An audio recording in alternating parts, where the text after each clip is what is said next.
Hey guys, as you know, I have shot with Canon for years, but today I'm going to be doing something a little bit different. I'm going to be trying out the Nikon Z6 III. So this is the first time that I've shot with a Nikon Z series camera, so I'm really interested to see what the experience is like, how it compares to using my Canon cameras. This isn't like a will I switch video or anything like that. I've got no intention of switching, but I would at some point like to invest in another camera system, so maybe it could be Nikon. Let's see.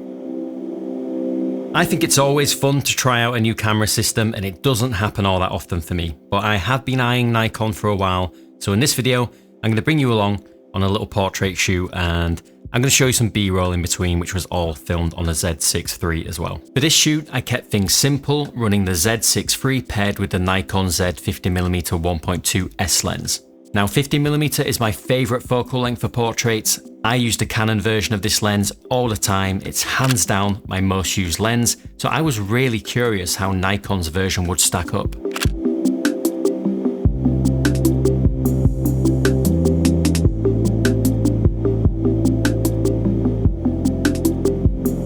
And I was impressed because I have heard a lot of praise for the colours coming out of these Nikon Z cameras, and they didn't disappoint.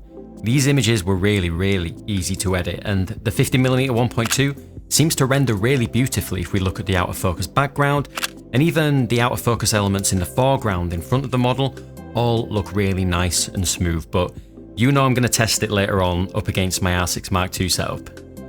It's a big lens, don't get me wrong, it's much bigger than the RF version, but it's still handled pretty well for the most part, mostly thanks to that generous grip that you get on the Z6 III, which as a Canon shooter, that's something I generally really miss when shooting other camera systems.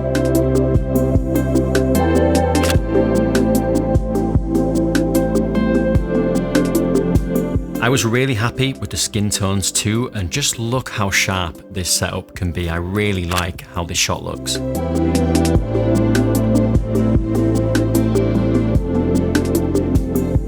Overall, after trying pretty much all the major camera systems at this point, I've got to say the colours from this Z6 III were some of the easiest that I've ever edited in both of these shoots.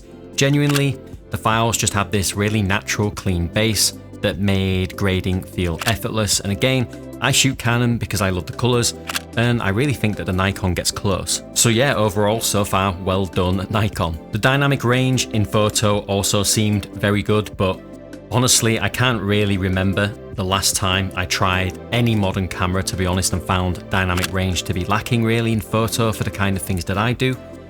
The Nikon gives you plenty of room in post to recover shadows. In all of these shots, I probably underexposed them a lot more than I really needed to, because I really wanted to make sure I kept all that nice colour in the sunset sky behind Rachel. But even still, literally all the detail I could ever want is right there in the shadows and the highlights, and the colours hold up really well too. But let's compare it to my R6 Mark II. So the Z6 III is actually a more modern release with a much newer sensor. So let's see if there's much difference between these two cameras. Let's look at colour and rendering. Let's take a look at both these shots. Both were taken with the respective 50mm 1.2 primes on each mount, one on the Z6 III and one on the R6 Mark II. So can you tell from these shots which one is Canon and which one is Nikon? Here's the results, and honestly, I think they look very similar. I just made sure that I white balanced both exactly the same, and when you do that, I think that you get very similar results. I would say nitpicking that the Nikon is a little bit more contrasty with slightly cooler skin tones. The Canon setup, on the other hand, gives you a slightly softer, lower contrast look overall, and a more magenta pink tone to the skin. If I had to pick a winner in terms of bokeh, then I'd probably go with the Canon. I think it's slightly smoother, but it is hard to tell, to be honest. These lenses render pretty similarly, but you let me know what you guys think. And honestly, any of these differences is nothing that can't easily be corrected in post if you want one to look like the other. Here's some more shots, and in terms of rendering, I wouldn't say there's a huge difference, and maybe I'm a bit biased, I probably am, because the RF 51.2 is my favourite lens of all time, but yeah, I do just slightly prefer the look that it gives. Its bokeh is a little bit creamier in my opinion, and I think the rendering is just a little bit more pleasing. But that said, you've got to really nitpick to find any meaningful difference between these two shots, in my opinion. But I'll give you the raw files, you can download them and make up your own mind. And looking back at our earlier shots in terms of sharpness and things like that, I honestly cannot pick a winner between these two. There's something about the Nikon that looks a bit more crisp, and it could just be that extra contrast. But when both are wide open, I'd say that they are way sharper than you're ever really going to need for portrait work. Both have plenty of detail, even at f1.2. And one thing I was not prepared for was just how much of an absolute powerhouse this Z6 III camera is when it comes to video. Just focusing on image quality for now, this is honestly some of the nicest colour I've ever gotten from a mirrorless camera. This was my first time working with Nikon's N-Log, and my normal process in DaVinci is using the colour space transform tool to convert log to Rec 709, but I couldn't see N-Log included in that tool, so I just used a gamut conversion LUT instead, and I was really genuinely blown away by the image quality. The colours are natural, skin tones look fantastic, and the image is very detailed. It has that clean, organic feel, straight out of camera, without needing much work in post at all. Dynamic range in video seemed pretty solid as well, but I did notice in this 50p footage that the shadows were a lot noisier than I expected and noisier than I'm used to, as you can probably see in this image. I don't know if that's just something with the codec when shooting in 50p. And in general, I just noticed some weird things going on in the shadows in some of my clips, whether it's like blotchiness or noise, I'm not sure. I'll have to test that a bit more, but I would say overall, the dynamic range is very good. Stabilization also, I had no idea what to expect from Nikon, but the IBIS was really good. It gives you smooth, steady results, and I didn't really notice any of that kind of weird corner wobble you sometimes get with IBIS, so that's great as well. Autofocus though was not perfect in video. There was a couple of situations where it just simply wouldn't grab onto the subject right in front of the camera, taking up the majority of the frame without me having to tap on the LCD. So I'm probably playing a few clips showing that now, but mostly it was pretty good. It's just not at Canon level in my experience, because with my Canons, I just very rarely even have to worry about interfering with the camera at all, and it usually just always grabs the subject. So with the Z6 III, you get a great range of codecs and resolutions, but what really stands out is that you also get internal NRAW and even ProRes RAW. I shot in a range of codecs and I had great results in all of them, whether it was 10-bit internal or ProRes RAW. The image held up really well across the board. Before using this camera, I was honestly very ignorant, I think, to how far Nikon has come when it comes to video. I always thought of them as more photo focused, but this really changed my perception of this Z series range of cameras, and the Z6 III feels like a very serious tool for hybrid shooters. For fun, here's a quick side-by-side with my R6 Mark II. I used the 2875 2.8 on the Nikon and the RF 2870 2.8 on the R6 Mark III.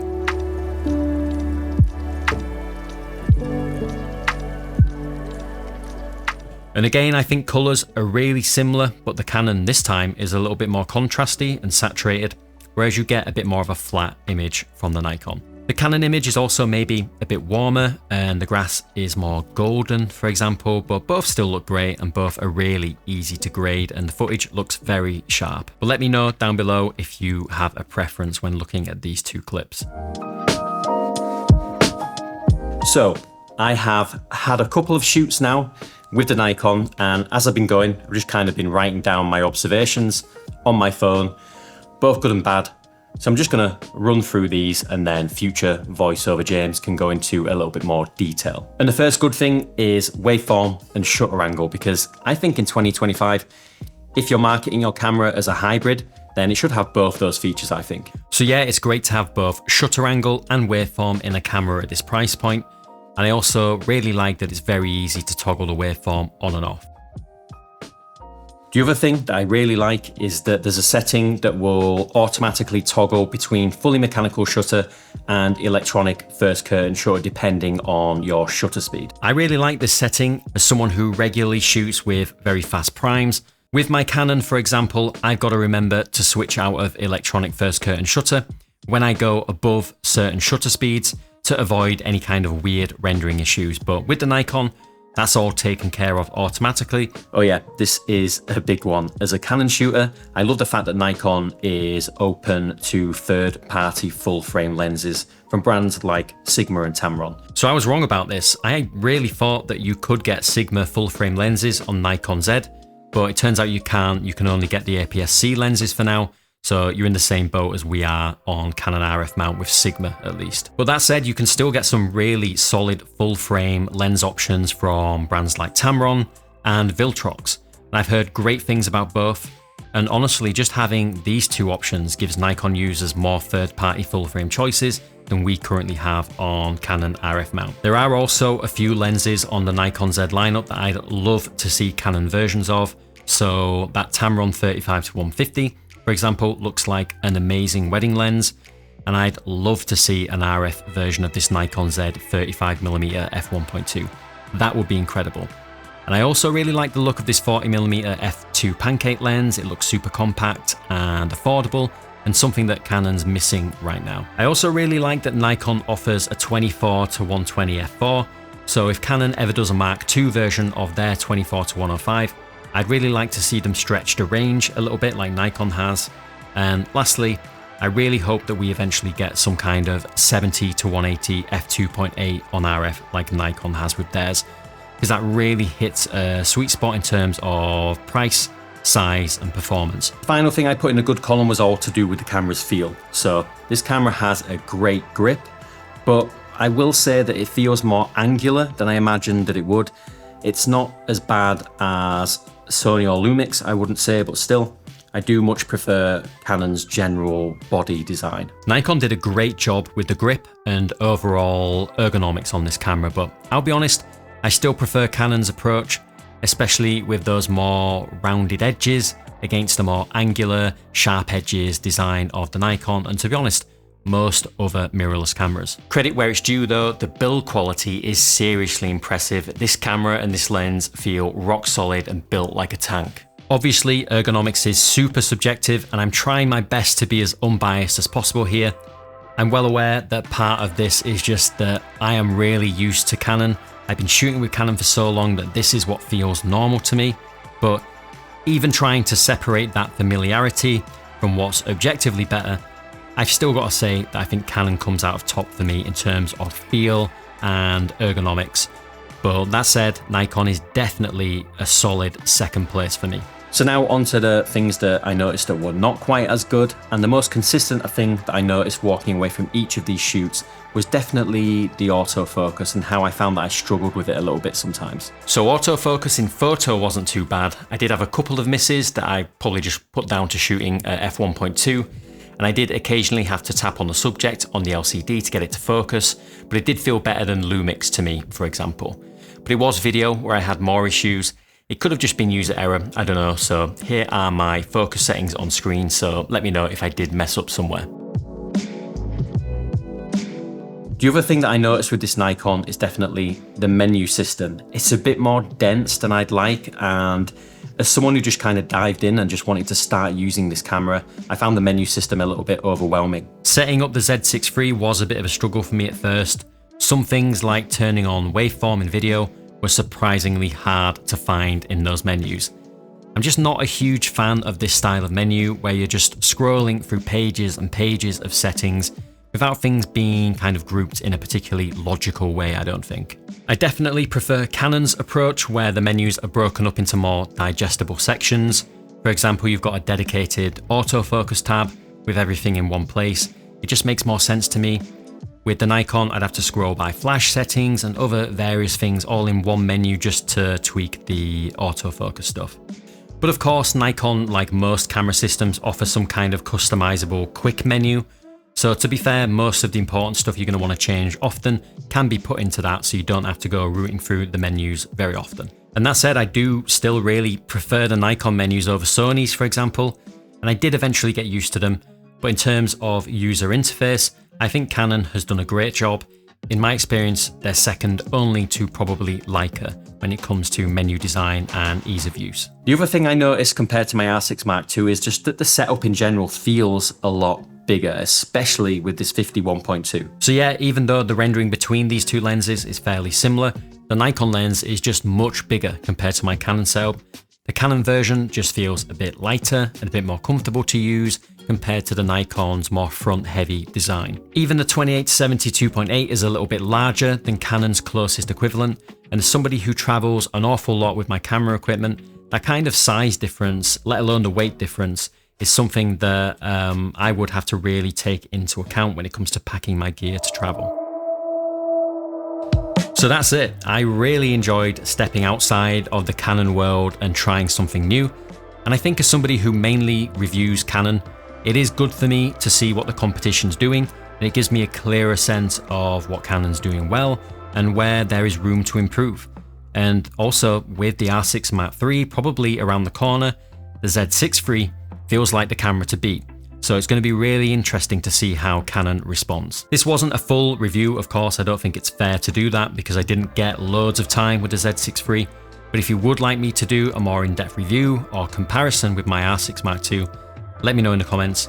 But overall, this Z6 III is an incredible hybrid camera with amazing photo and video image quality. It's got great ergonomics and some really great lens options too. But what do you think of the Z6 III? And what system do you reckon I should try next? Because I've been pretty curious about Lumix as well.